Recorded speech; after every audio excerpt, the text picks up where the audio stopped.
In this video, we will outline the procedure for running an experiment on your NanoCounter. Before we get started, make sure that you have already prepared your test strip. Setting up an experiment is crucial because without a setup experiment, you will not be able to save your data. An experiment groups a set of samples together that are tested using the same test strip and experimental buffer, also referred to as the running buffer. If you need to switch to a different buffer condition or a different test strip, you will need to create a separate experiment. If you have a set of samples that you want to directly compare to each other, run them in the same experiment. When you are ready, flush 200 microliters of the running buffer through each channel of the test strip. You can use the startup buffer if you wish, but a custom buffer may give you better results depending on your assay.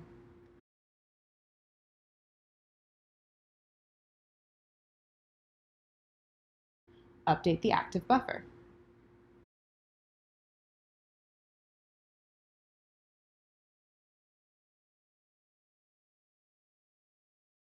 Click Setup Experiment and fill in the required fields.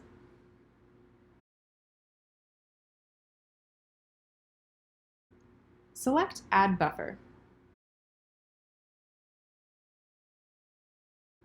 Calibrate the current.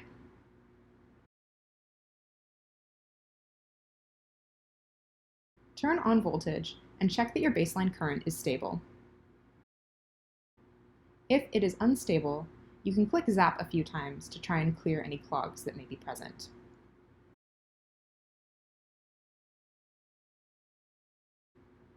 When you are ready, click Record.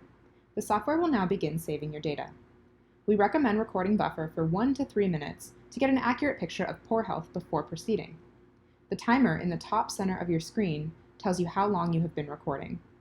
The number to the right of the buffer or reagent name tells you how many translocations have been detected by the software. When you are done, click the Record, Detection, and Voltage buttons again to turn these functions off. When you are ready to run a sample, remove the test strip from the NanoCounter and insert 10 microliters of sample into the sys channel of the strip. Dry it off thoroughly and insert it back into the NanoCounter. Click Add Reagent.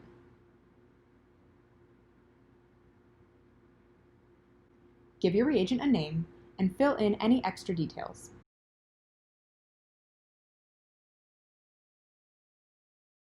If you wish, select a custom color to display translocations. Wait for the baseline current to flatten if it is rising. Then, calibrate the current. Make sure to do this before recording each sample. Turn on voltage and verify that the baseline is stable.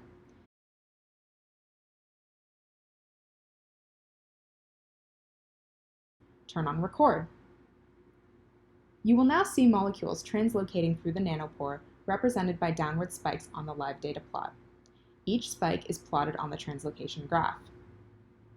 Click on one of these dots to view the individual event profile.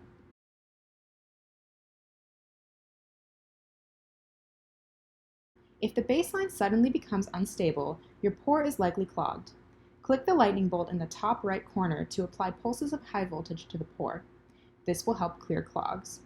Continue zapping, increasing voltage if necessary, until your baseline regains stability. This baseline is stable, but we are zapping for demonstration purposes.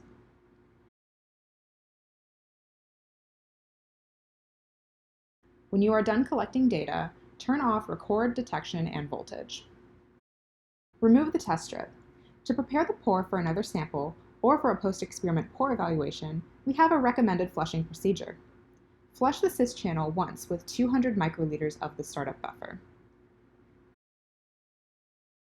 Flush the trans channel once with 200 microliters of the running buffer. Flush the sys channel twice with 200 microliters of the running buffer.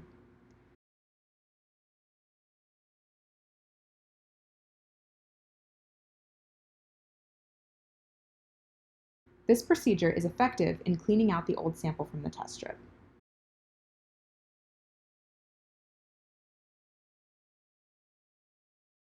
After flushing, insert the test strip and turn on voltage to make sure there aren't excess translocations and that the baseline is stable. Repeat the flushing procedure if necessary. If you are proceeding to a new sample, Flush 10 microliters of that sample into the sys channel and repeat the recording steps. When you are done with data collection, click Finish Experiment. Add final notes.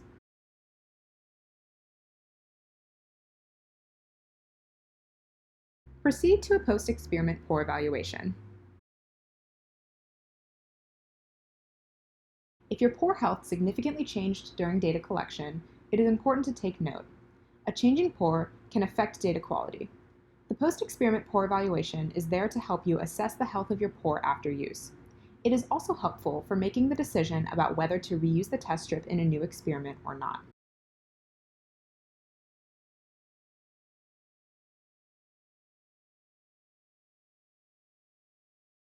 When the eval finishes, assess the metrics and mark it as passing or failing. If you need any help running your first NanoCounter experiment, please reach out to support@ontera.bio.